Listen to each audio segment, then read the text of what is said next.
Today we are going to talk about commercial materials.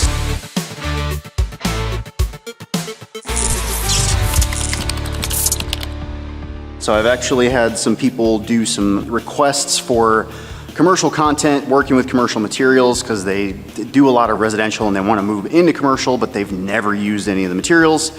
So the materials for commercial are a lot different. So I mean, we have metal, right? Like every single thing is metal, and then there's things that attach to each other that are metal, but it's largely dealing with things that are metallic rather than plastic boxes. Even the wiring is metal. So we've got MC, and it is dirty. In fact, when you do any kind of commercial work whatsoever, you're gonna wanna wear gloves. So I always keep a pair of gloves on me. To do commercial, I kind of just wear gloves all the time. If I'm doing underground poles, residential, I probably don't really wear them that much, but you still get like splinters off in your fingers all the time. So I kind of wear gloves all the time. I think I've done videos out there on all the different kinds of gloves that you should wear because electricians deal with a lot of different things that you need gloves for. But even like working in really nice houses, I wear nitrile gloves, you know, like plastic gloves, because I don't want to get fingerprints all over this nice $20 million house. So anyways, commercial, we've got a roll of MC here. MC stands for metal clad cable, and it is what's considered a cable assembly.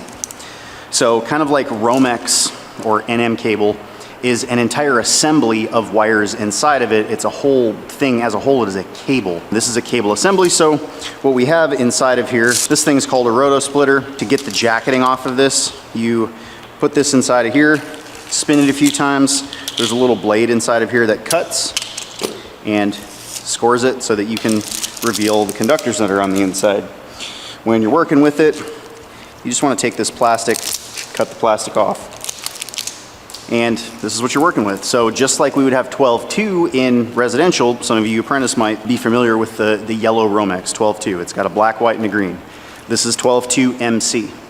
So there are some manufacturers of MC, when you get a brand new roll of this, that taped to this, you might have these little red bushings. We call them red devils or anti-short bushings or anti-shorts. There's 50 million things that people call these. But what it does is it sticks down in the inside of this, and it prevents this sharp little edge that I just created when I cut this from piercing into the conductor. You don't have to use them. Per code with MC, if you look in Article 320, I'm talking 2023 National Electrical Code, 320 is AC cable, and AC in 320.40 makes a mention of using those anti-short bushings. AC cable looks very similar to MC cable. They're very close to the same thing, but they are not the same thing. With MC, we're looking in 330 in the National Electrical Code, and in 330 there is no 330.40 to match, so there is no requirement with MC that we have to use those anti-short bushings. You're going to get into arguments in Facebook and online with people that say you should use them, shouldn't use them. When they come in a package, that does not mean you have to use them. It means that the manufacturer is just putting them in there because if you want them, they're there, because they're manufacturing AC cable with them. So anyways, I like to use them regardless. I just think overprotecting things is a good idea. So I like to use the anti-short bushings. I already covered the dirt. This stuff's filthy. So once you start getting into commercial work, you're gonna realize that you get filthy. There's like oils all over this stuff. And actually everything in here, like if you start grabbing all of these materials, they're dirty. They're just like filthy, and you're gonna get stuff all over you. So that's why, again, I say use gloves, because then at the end of the day, it doesn't look like you were just wrestling in a mud pit because your hands are gonna get filthy. So what I'm gonna do is talk about a few different type of boxes, a few different type of mounting options, the different ways that we secure MC into boxes, and then some adjustable options, some plates and things, just to kind of give you a broad spectrum of like how different this is than residential. So to get started, I'm gonna be using Phillips screws that are actually really, really short. A lot of times we're gonna use a hex head screw. It kind of just depends on what your preference is. But I like to use these little flat little like button heads, because a lot of times when you screw something to the front of a stud, it doesn't actually stick out. The hex heads stick out a lot, so when they try to put drywall down, they can't get it flat. So I like using stuff that has like a really flat head on it. First thing we're gonna talk about is the bracket box. This is, in Austin, we call this a 1900 box. It's a 4 square box, so it's just 4 inches on a square, right? So it's a square box. It has a bracket box because it has a bracket. So you can actually screw this to a stud right here. I'm gonna put the top of my box on the top of the line and screw that in. Cool, now that's up there. So that is a bracket box, a 1900 bracket box or a 4-square bracket box. Now they make each one of these boxes in different depths. So if you notice here, we've got one that's like really, really deep. So this is a deep version. This would be considered a shallow version.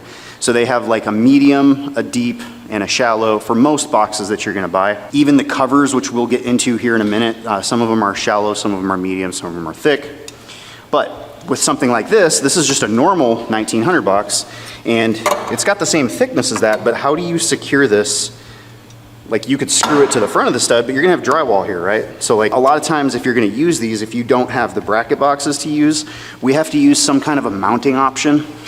So we can use a bracket like this, and it goes together like that, kind of locks in so that they don't come apart. Well, they do if you pull them hard enough. But you can use this in a lot of really versatile ways. You can use it like this. It's got all these holes so you can screw stuff to it, but it also has all these notches in it. So if you really wanted, if you needed to recess the box into the wall a little bit, you just push on these and it allows you to go inside of the studs. So you can mount that depending on how deep your box is. Like we have a pretty deep one right here. We would just figure out, okay, where is flush? All right, I know that I'm gonna mount the box to that bracket. So now all I have to do is take that extra and fold it over. And then you can run screws into that, you can run them into the side. I like to do, you know, each one, and then you do the same thing back here. So that's one way that we can attach these. Let me just attach it while I'm here. And another thing, get in the habit of using levels always, and magnetic ones. You notice this is magnetic, it just sticks on there. Use a level for everything you do in this trade. It's just like professionalism, man. Cool. Now that's in there. Now, again, I said like sometimes I'll put one on the inside, one on the inside. It doesn't really matter. Like the more that you screw it in, the more solid it is, the better. But you'll notice that there's still a little bit of play in it. So when we go to mount a box to it, let's say we're gonna mount this right here. These have holes in them. Don't use boxes that have holes in them. You always want to use fresh boxes. I just happen to have some of these laying around, and this is just a demonstration. So I pull that thing as far apart as possible and figure out where I want to set it. Cool. Then again, stick a level on it. Make sure we're nice and level. Cool. So that's, again, another way. Like we're flush with this wall, we're flush with this wall. So it's, if you ever need to do something in the middle of a chase, this is a really good option because it's solid as well. One thing I should mention that I didn't do in here, but you'll notice in this one, there's a little green ground screw. You always need to make sure that you are putting a bonding screw into every one of these metal boxes, every single one. If you'll notice too, like the back sides of these, this one's got like a little hub that pushes it out so the back of the screw doesn't stick out of the box. But every box is gonna be a little bit different. So I'm gonna put this little bonding screw in the back. I put them in about halfway, because as we bring these conductors in here, we're actually gonna have to land every one of the grounds. Every ground that you run into a metal box, you actually have to tie around that thing and tighten it down. So that bonds the entire box to the equipment grounding conductor, or the green ground that you bring in. Really important. Another really weird bracket that you may come across is one of these guys. These are awesome.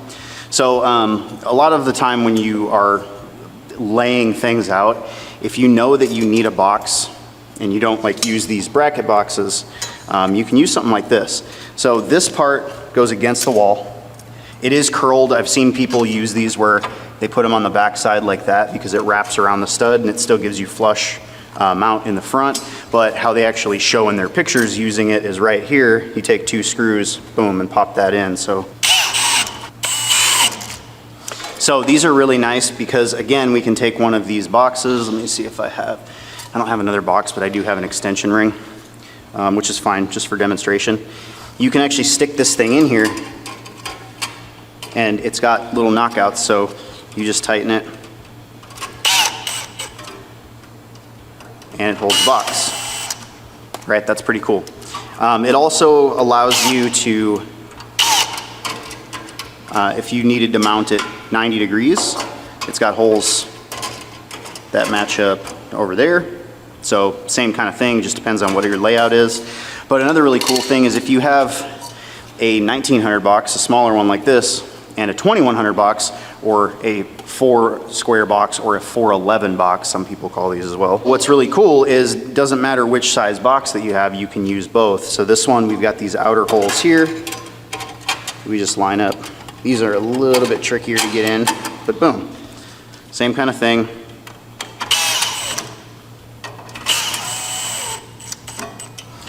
Now this is just for mounting the actual box itself. A lot of times we have to still put a cover on.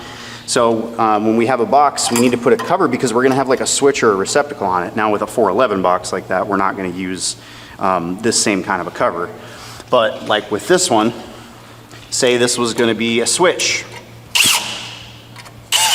We actually put this mud ring on. This thing's called a mud ring, or the colloquial term for it. Put that in place.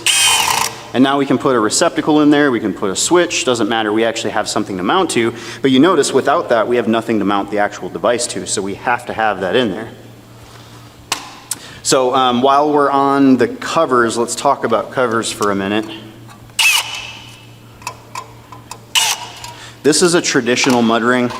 So it's not very wide, it's a 1/4 inch mud ring. There's a whole bunch of different sized mud rings, like you'll notice that this one sticks out a lot more. This is a 1/2 inch mud ring, so it really depends on what kind of material you're gonna be putting in front of this. If it's just drywall, then probably a 1/2 inch mud ring, but if you're in commercial and you've got 5/8 drywall, you might wanna use a 5/8 mud ring. So between all three of these, we have 3 different sizes. Let me get them in order. So we have 5/8, which is really thick. We got 1/2 inch, which is medium, and then we've got that 1/4 inch, which is really skinny. So you just always have to think about your depths. And on that level, I actually have something really cool to show you. These are mud rings that will adjust and they'll change their depth. So a lot of times we will have like a layer of drywall that we're putting up, or if we're in a commercial building, if we have like a fire rated wall, we'll probably have 2 layers of 5/8 drywall. Well, if you have 2 layers of drywall, there's a lot of depth until you get to that box. So you might have a situation where you've got this, but the drywall is like way out here. So you've got all that space that you'd have to make up for to put the receptacle in. So what we do is if we have really thick drywall, or a lot of times I'll do this in like trim boards. So some people want receptacles put down in trim boards. Sometimes they'll have like stairways where it's all wood, and so we'll have to cut these things into these really nice stairwells. Or if there's like step lights outside, landscape lighting or something like that, we don't know the thickness of the wood, of the material that they're gonna put over it. So putting something adjustable allows you to like not have to worry about that at all and just, you know, worry about it later. So what that looks like on here is we would fasten this thing down. You can bring it out, like if you already kind of know what your material is going to be, whatever your thickness is, you can bring it out and just leave it like that. And then the drywallers have to put their double layer of drywall over the top of it. I'm a fan of leaving them all the way out because it really forces those drywall guys to not cover up your stuff. So if you're interested in these expandable mud rings, ABB makes them. They're a Steel City product. There's a link in the description below. These things are really lifesavers. But anyways, it's just super versatile, and they make them in multiple sizes. So like this is a 2-gang version. So we could do, you know, the same thing down here. But I hope you're seeing that like commercial, it may seem like it's more complex, but the materials are, there's like a common box that we use for everything. Right, so if you're doing like receptacles, switches, it's kind of like in residential where you have like a single gang blue box and that gets you a whole bunch of things. These are versatile because you can use these as junction boxes, you can use them as 2 gangs, you can put quad plugs in here, so like 2 duplex receptacles next to each other, switches, single gang, 2 gang. Now the 3 gang is where things get a little bit weird. So they do have this 3 gang cover and it's expandable, but to get like a 3 and a 4 gang setup in commercial, we have to use what are called gangable boxes. So gangable boxes just means that we can gang multiple of these boxes together to make, you could make like a 40 gang switch if you want. I mean, you're never gonna get a plate made for that, but I've seen like 6 and 7 gang custom plates that were made because people wanted this crazy long bank of switches. So all we would do to gang these boxes, I apologize I don't have more of these, I kind of wish I did so I could show you, but you just take this screw out and then this whole plate falls out. So if you have another one of these boxes, you would take one of those plates out as well and you would gang these two together, and now you have a 2 gang. So a lot of times these boxes, these gangable boxes, they have these tabs on them because they're actually meant to be cut into drywall. So we also can call this a cut-in box. And there's little F-clips. Some people call them F-clamps. If the drywall's already up, you can trace this thing, draw around it, cut out a hole with your keyhole saw or your sheetrock saw. And then you stick this thing into the drywall, and these ears hit on the drywall so they don't allow it to go back. And then you just put these little clips in and bend them inside. So it's kind of the same thing if you have a plastic pop-in box in residential. We just have metal cut-in boxes, which are a little bit different. They're kind of a pain.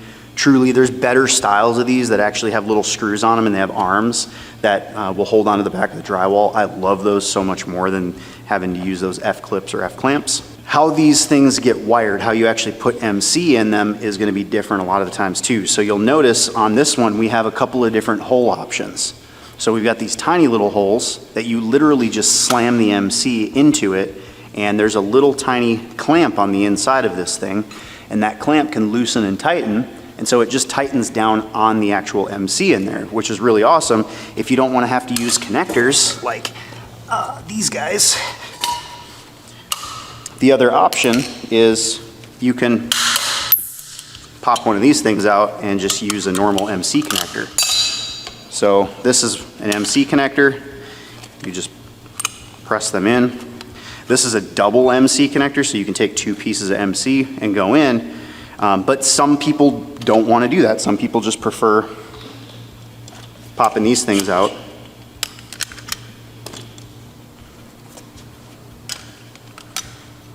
And then taking this little clamp on the inside, loosening it up.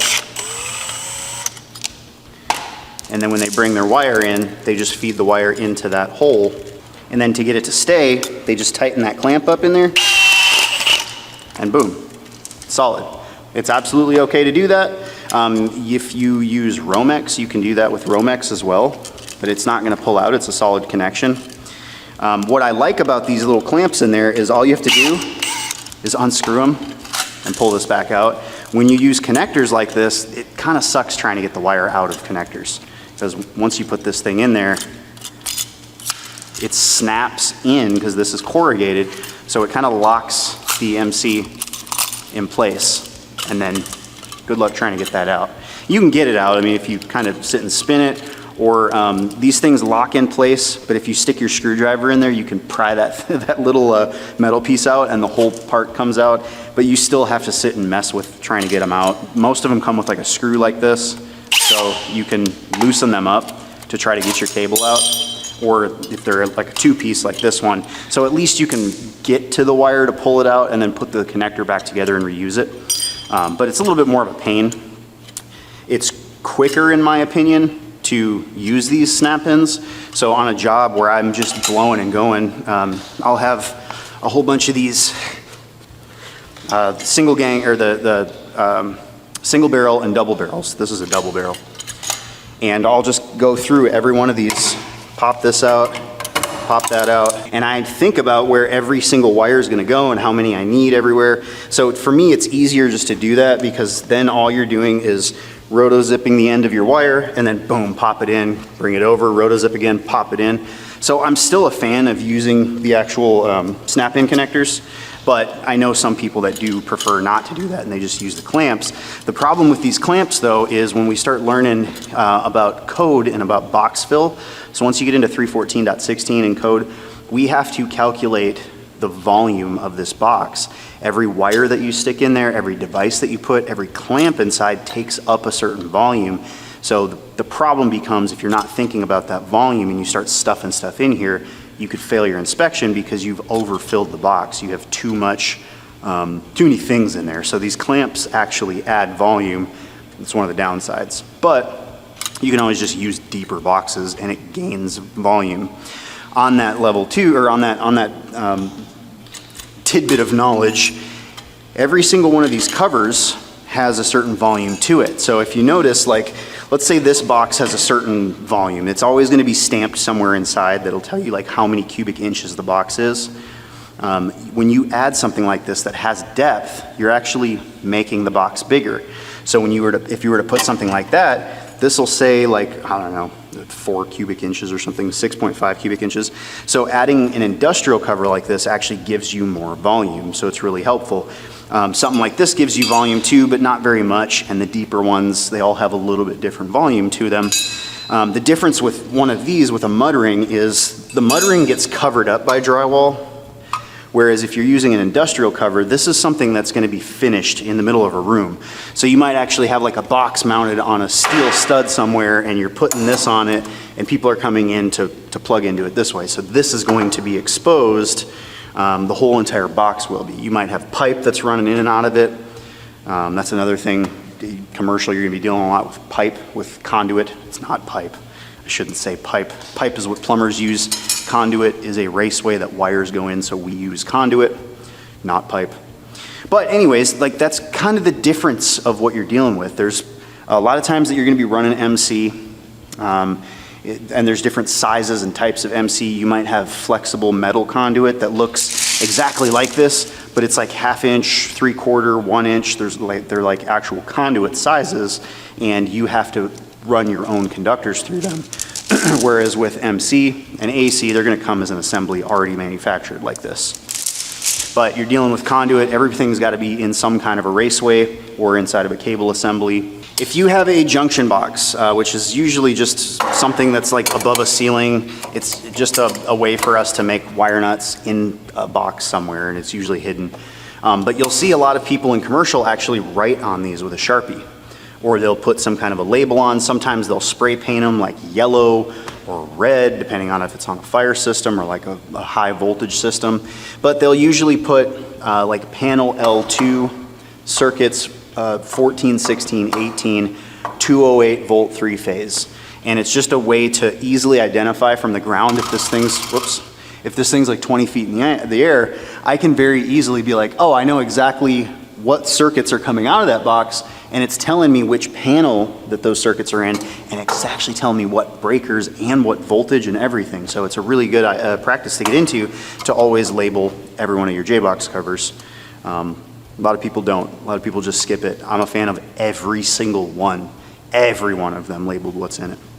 Unless obviously it's like out where people are working or something and the owners don't want you to do it because it doesn't look good. But a lot of times you can actually get a label printer. So like I've got a Rhino printer, and I can actually print off nice labels and put all that information on them too. The last thing that we haven't really talked about are these circular boxes, or the octagon boxes. So something like this is called a pancake. You've probably seen these in residential if you've been doing residential. But you'll put sconces, like if you have to put a light right exactly here, you can't have it in the chase, well, you can use a pancake. These have a very limited volume though. The cubic inch volume of these is very, very little. So you're not putting like 2-3 pieces of Romex in it, and you might not even be putting number 12 in it because the volume of this thing doesn't allow for it. But sometimes you have a domed cover on a light, which gives you more volume. So there's a little bit of ways to get around that, but even with code, there's if there's wires that are coming from a fixture, they treat them differently. So once you get into 314.16, you start dealing with volume. Start reading the notes, like try to read that entire section to understand how you calculate the volume and what you can put in and what you can't put in things.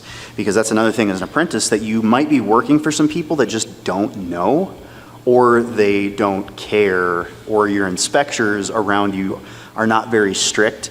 But there are places that you're going to get into, bigger cities where they have more stringent guidelines, where you do have to calculate every single one of the conductors in the box, and the switch accounts for a certain amount, and how many ground conductors that you have in there. All of that becomes really important. So if you're going to take a journeyman test, you need to know the box fill, and that's in 314. So pancakes, they also make a fan cake. Fan cakes are a little bit different. These ears, if you put enough weight, you can actually bend those ears. So they make a fan-rated pancake, which has a little bit different way that things are screwed into here. It's a lot more solid, and it can usually hold more weight too. So a fan cake or a fan-rated pancake is another thing that you're gonna see that's a round box. This is a octagon box, so it actually makes an octagon shape. Kind of, it's a rounded square, but it technically is an octagon shape. But this is what you're gonna use for light boxes in commercial. So you're gonna have a bracket option.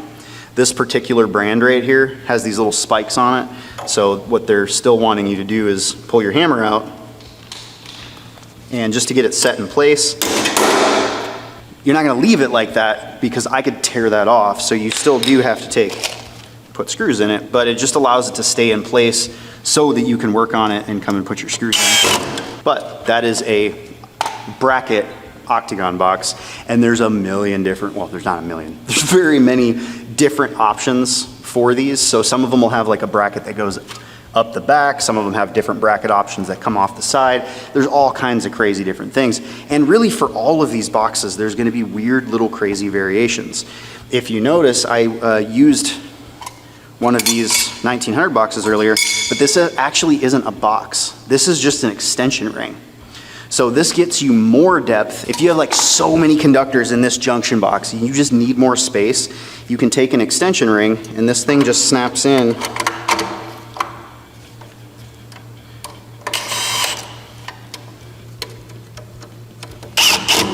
And now boom, that like 30 cubic inch volume box that you had before is now like a 42 cubic inch volume box. So now you have more room to stick the conductors in there. And that's a way for you to get around a limited box fill if you don't have any other options for a bigger box or something, or you're already stuck with the material. The extension rings are a big savior. I've even seen crazy stuff where like people put like 6 extension rings together, which is so stupid. Don't do that, because then you got to reach your hand all the way inside of this thing. It's just really stupid. But anyways, then you could put this blank plate on, and that's your junction box. Oh, really quick, one thing I do want to mention. I said that there was these round options. They actually have mud rings that are round. So again, these are the expandable ones that ABB sent, but these are another way to have a box that's not like a single gang or a 2 gang. It gets you an actual circle. So if you have a light that you're mounting somewhere, you would use this. And again, they have it in this expandable version. So if you need to add depth, you can easily add depth. And then the last thing I wanted to mention is connectors. A lot of people will use these 2 different connectors. This is a Romex connector. You can technically use a Romex connector, like physically you can do it. You're violating code. It's not listed to be used for this. But look, this just goes right through, and you're not supposed to be able to use that. The front abrasive portion of this has to be caught by something. It has to protect the conductor. So we have a different version, which instead of just being wide open like this, you can tell there's like an extra little plate, like a smaller diameter in there, and that's so that the sharp edge hits that front side of that. You still want to use one of those little red devils. We call them red devils. Put in the chat or in the comments what you guys call them. I've had bosses call them anti-shorts, so I'll either call them red devils or anti-shorts. And that goes all the way up and hits the front side of this. Also, you might be wondering, like, why are you using that instead of just using one of those snap-ins?